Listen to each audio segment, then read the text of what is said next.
Now, there is, I suspect, a very special Hitchens archive somewhere out there in some corner of YouTube, so let me know if you find it, will you? For the first 80 or so, 90 or so thousand years, nearly 100, not living more than 25 to 30 years at the most, then probably dying of their teeth, if they were lucky, or of the other needless mammalian things that show us that we bear the stamp, as Darwin put it, of our lowly origin. The appendix we don't need anymore, innumerable other shortcomings of our design. We're designed to live on the savannah that we've escaped from. Terrible disease, suffering, misery, malnutrition, and fear. Where do the earthquakes come from? Why is there an eclipse? What are the shooting stars doing? And awful cults of sacrifice to try and ward off what are in fact natural events. And war, and rape, and the kidnap of other peoples and the enslavement of them. All of this goes on, gradually inching up to the point where you can brew beer, a breakthrough in my view, domesticate animals, separate one kind of corn from another. So very millimetrical progress, but terrible struggle, sacrifice, pain, misery, and above all, fear and ignorance. And you have to believe this if you believe in monotheism. For the first 97, 98,000 of this, heaven watches with indifference. Oh, there they go again.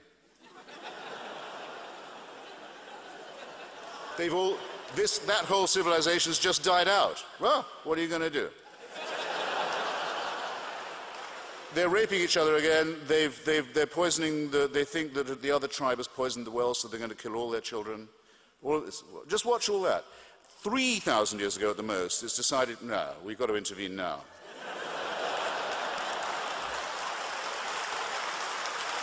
You have to believe it. You have to believe it. And the revelation must be personal, must appear. So we'll pick the most backward, the most barbaric, the most illiterate, the most superstitious, and the most savage people we can find in the most stony area of the world. We won't appear to the Chinese, who can already read.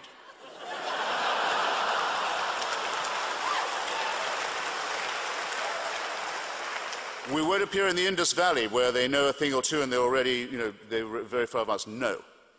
We'll appear to this brutal, enslaved, hopeless, superstitious crowd, and we'll force them to cut their way through all of their neighbors with slaughter, genocide, and racism, and settle on the only part of the Middle East where there's no oil.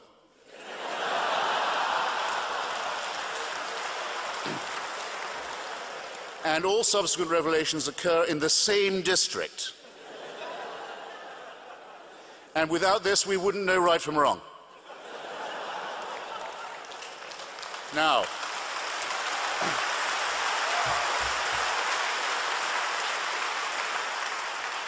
ladies and gentlemen, comrades and friends, brothers and sisters, I know I'm capable of parody and at my lowest of sarcasm, and I've proved it to you, and sometimes I've got paid for it.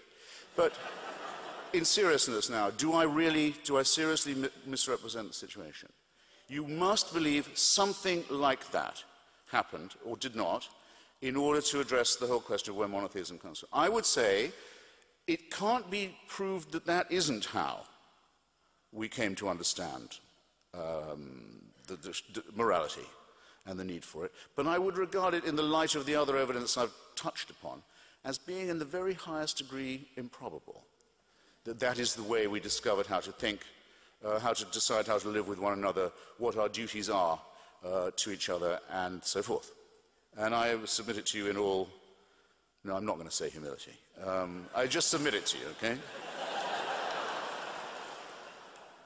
And again, if this was the plan, was it made by someone who likes us? Well, that's another question. And if so, why have 99.9% of all the other species that have ever been created already died out? And part of what plan was that? You see, if it is a plan or a design, and one cannot positively prove that it is not, it only restates the original problem. The planner must be either very capricious, really toying with his creation, or very clumsy, very tinkering, and fantastically wasteful. Throw away 99.9% of what you've made. Or very cruel and very callous, or just perhaps very indifferent, or some combination of all the above. And so it's no good saying that he moves in mysterious ways, or that he has purposes that are opaque to us, because even that kind of evasion has to make itself predicate on the assumption that the person saying this knows more than I do about the supernatural. And I haven't yet met anyone who does have a private line to the Creator of the sort that would be required even to speculate about it. In other words, I've never met anyone in holy orders or out of it who isn't also a primate. And neither have you. Thus, when the local prince of the church, who I was sorry to miss on Tony's show, Cardinal Archbishop George Pell, takes leave to tell me, and is going to tell you under this roof, that in his own words, without God we are nothing.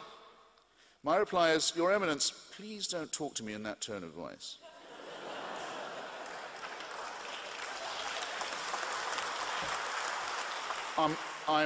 I'm not a slave, and I'm on the side of anyone who is in their emancipation. And it's the mind-forged manacles that are often the hardest to break. I'm sorry to tell the Cardinal Archbishop, and I wish I could say it to his face, I have to some of his colleagues, as you might say, that he's wrong twice. He's first wrong in his concept of a deity, in other words, as someone without whom we would be nothing. And he's wrong, second, to declare that we are worthless without agreeing with his concept of that concept. And I demand to know how he knows.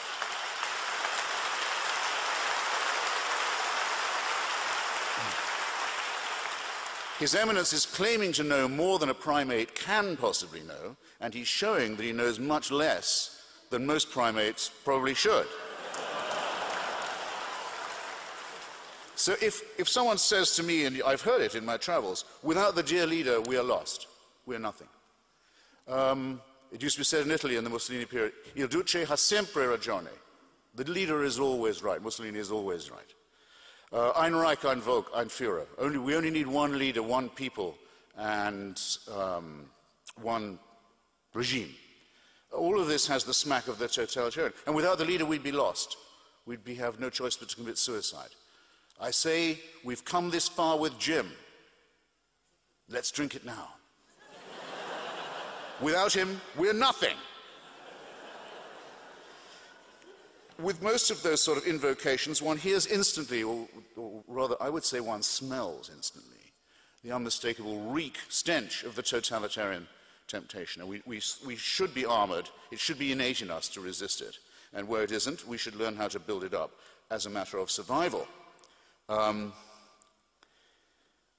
instead, religious morality asks us to overcome doubt, to overcome skepticism, to leave it behind, to suspect the faculty that of ours is the most precious of all, the ability to philosophize, the ability to think for ourselves, the ability to challenge existing authority. No, that's all to be distrusted. That could be a temptation. The evil one, it's not an accident, says that it's the tree of knowledge of good and evil that at all costs you must avoid, because anything to do with knowledge could immediately turn profane.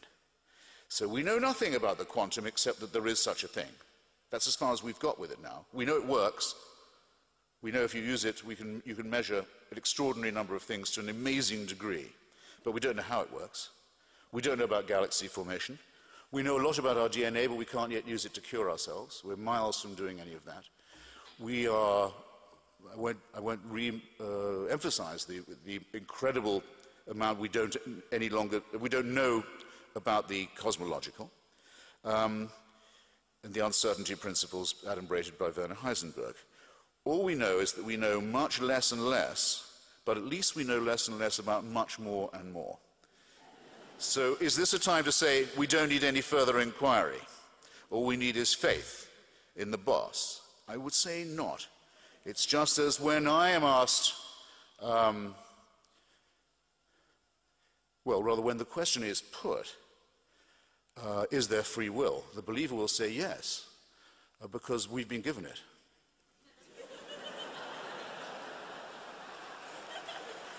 Of course there's free will.